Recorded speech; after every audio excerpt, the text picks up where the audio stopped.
America has a long and winding history filled with dark rumors, secret societies, and paranormal entities. These otherworldly topics have long fascinated people from all walks of life, and the destination at the heart of today's episode manages to combine all of them into one disturbing place. Today on Scream to Screen, we investigate the harrowing history of the Pythian Castle, Missouri's most haunted location. But before we plunge into the darkness, make sure you subscribe to Graveyard Shift and let us know in the comments which true-life horror stories you'd like us to cover next.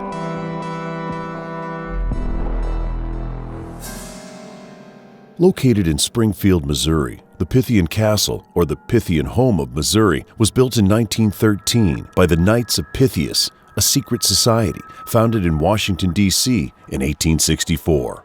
Created by Justice H. Rathbone, the fraternal organization was actually the first of its kind legally recognized by the United States Congress.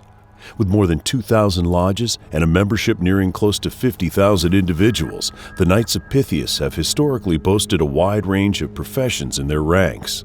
That being said, the majority of the Knights of Pythias were people involved in the political landscape of the country. A small selection of these individuals included elected local officials, state representatives, and even Presidents Warren G. Harding and Franklin D. Roosevelt. The castle itself is now more than 100 years old. Its sleek gray exterior projects a calm and fortitude that are anything but representative of its innards. This fortress, which was originally constructed to house the aging members of the Knights of Pythias, is a vortex of bizarre historical events, secret passageways, and quite possibly literal ghosts. Visitors from all across the world and throughout the history of the castle have had one claim in common: that the place is haunted. Eyewitness accounts vary and have evolved significantly over the years, but the presence of specters is definitely no laughing matter for these observers of the unknown. The fact that the castle now has an otherworldly legacy was anything but expected for the original builders of the keep. The Knights of Pythias originally intended for this building to be utilized by future generations as a place to give shelter to needy members of their order, such as widows, children, and the infirm. However, just a few short decades after its construction was completed, the castle was taken away from the Knights of Pythias. During World War II, the United States military commandeered the structure to act as a rehabilitation center for injured or wounded U.S. troops. The primary reasoning behind this decision was that the castle was the only structure that was large enough and had a solid enough foundation to house a large number of troops, and it was located adjacent to the O'Reilly General Hospital, creating ease of access. During this period, it was renamed the Enlisted Men's Service Club. As part of the war effort, the Pythian was renovated to include a movie theater, ballroom, bowling alley, and arts and crafts area. It was around this time that numerous sites of bizarre or unexplainable phenomena were logged in the public record. Veterans and visitors to the castle alike reported strange orbs of light hovering in midair, uncanny silent visitors, and people who appeared to walk through walls. During the war and just after, many celebrities performed at the Pythian, including Bob Hope and the Marx Brothers. However, the Pythian wasn't all fun and games. It was also used to interrogate prisoners of war and individuals who were suspected of being spies. Subterranean catacombs and prison cells were used to house these purported ne'er-do-wells, keeping them away from prying eyes. In fact, there are whole secret rooms that still exist to this day that were constructed exclusively to torture people who were suspected or accused of anti-American espionage. Many visitors who spend time walking through the castle's lower levels claim to hear disembodied voices calling out for help. From the secret history of the location to the trauma experienced by the veterans who were housed there, it's no surprise that the place harbors a strange energy. Currently, the castle's privately owned by a woman named Tamara Finocchiaro.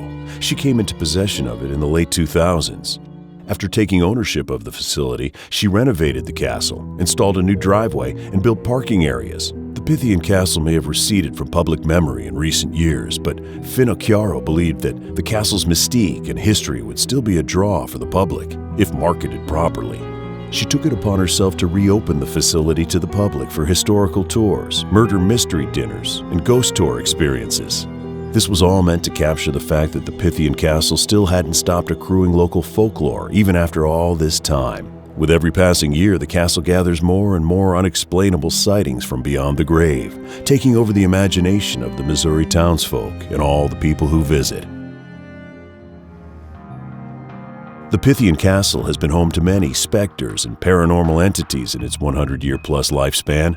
Some have been given names, some are still just being discovered and learned about to this day. One of the most commonly spotted beings in the castle is the so-called shadow person.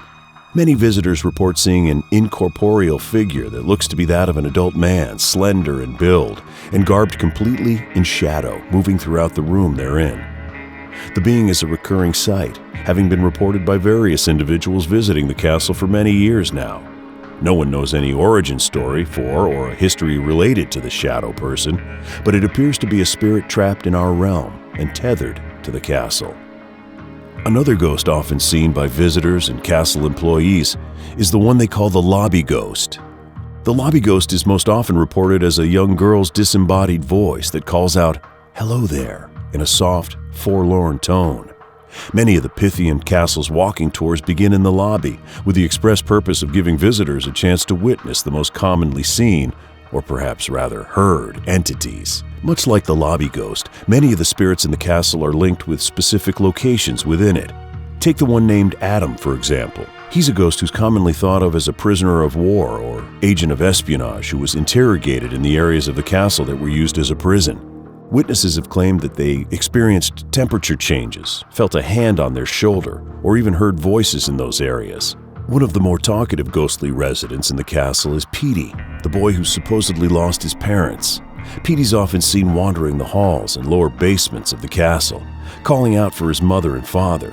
When asked if he needs help by castle visitors or employees, he retorts in a gruff manner and then disappears through any nearby wall. Very little's known about Petey's actual past, but it's clear that the poor lost child has a deep well of sadness within him that's keeping him tethered to the mortal coil well after his time was supposed to be up. Another common sighting at the Pythian Castle is spectral phenomena. Small orbs of light have been reported appearing in mid-air, hovering, and then slowly dissipating.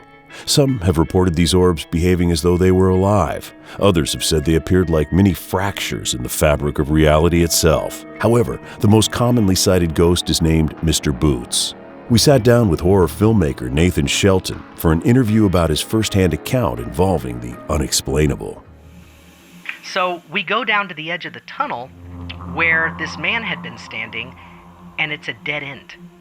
Where the man turned is a complete dead end. There's no way out of that tunnel except the way we came. It is completely walled off. It's just a stonework down there in a dark little cul-de-sac, basically.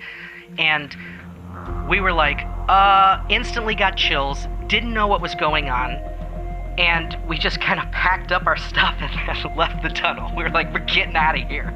So we go back up, and then later on in the day, we're shooting another scene, and I tell Tim, our friend who's working on this movie, who was the individual who gives those ghost tours, I told him that we saw a guy down there in the tunnel, and he asked me to describe the guy, and I told him, and he went pale. And he said, "You saw a man in a brown suit?" And I said, "Yeah." And he said he was angry. And then he described to me, without knowing any more than I saw a man in a brown suit, he described to me the exact man that I saw. While the Pythian Castle is not the most famous haunted location in the world, it does have a long and bizarre history that rivals just about any other contender. Whether it be the ghostly veterans that haunt its hallways or the small children crying out for their parents, the Pythian Castle holds secrets and stories that we will likely never know to their full extent. From its founding as a base of operations for a secret society, to being a military prison and recreational center, to its history as Missouri's most haunted location, Pythian Castle definitely has a legacy that is both dark and fascinating. So what do you think? Is there an underlying reason why all these spirits call the Pythian Castle home? Would you like to take a tour of the facility now that you know a little bit more of its unusual past? Let us know in the comments below. Be sure to like and subscribe to Graveyard Shift. Leave us a comment if you're brave enough. And don't forget, come back next time to find out what else will make it from scream to screen.